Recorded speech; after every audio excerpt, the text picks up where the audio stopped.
There was a time ginimbitar namon si Colonel Palomo ato na Provincial Police Director na mag-appear diri sa Sangguniang Panalawigan. Fortunately, nag-appear man siya kanag Listorianay kami parte sa peace and order situation sa province. Pero ginabalaan ko siya, pangabay ko siya nga kung pwede Colonel Palomo atong natabo sa Negros Oriental, specifically assassination sa gobernador dito sa Negros Oriental, tani hindi matabo diri sa probinsya sang Iloilo, sa kung sino man nga politiko diri sa probinsya sang Iloilo.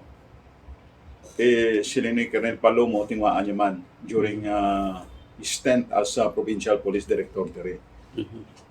A day after sa to, may sa ako niya personally, there was an assessment threat ging-conduct sang threat assessment naging conduct sang kapulisan dito sa Banwa sa New Lucena. Nagkadto sila sa balay ko dito kag namangkot kung baligin assist nila kung may threat ako. Namangkot sila kung may threat ako kag wala naman nagdugay gid istoryanay namon kiti ginabalang ko man sila nga ako personally wala ko kabatong na threat. Amo na.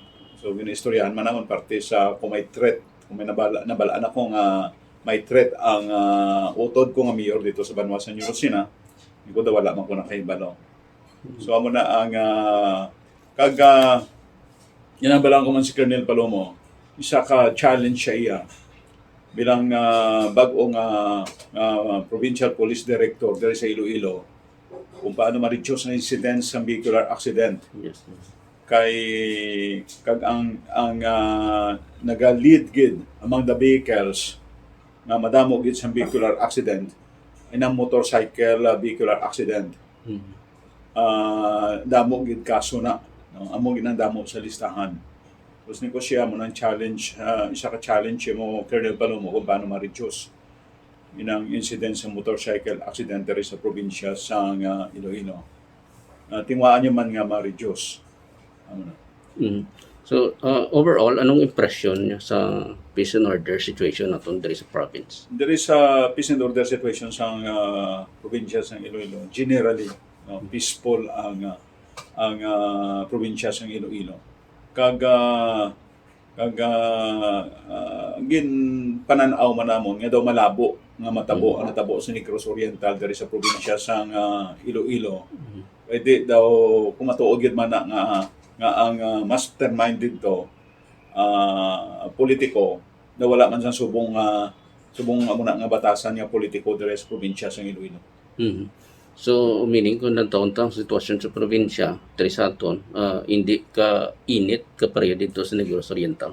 Diri sa probinsya sa Iloilo, hindi man masyado gid kainit ang politika pareho dito sa Negros Oriental, no. Obserbahan ko miskan medyo mainit lang magkampanyahanay. Yes. Magkampanyahanay pero inisyohanay malana wala man gid sang kag daw malabo gid ang matabo ang natabo sa Negros Oriental diri sa probinsya sa Iloilo kay daw wala man sang politiko diri nga posible mahimo ya in the event nga inang ginasuspetsahan nga politiko amo to naghimo dito sa Negros Oriental. So, meaning why diri sa aton sang may kasubong sina nga kapasidad nga makahimo sang sina nga bagay? Wala sang kasubong sina nga batasan, wala sang kasubong sina nga kapasidad sa paghimo amo to nga bagay sa among the politicians sa subong diri sa probinsya sa Iloilo.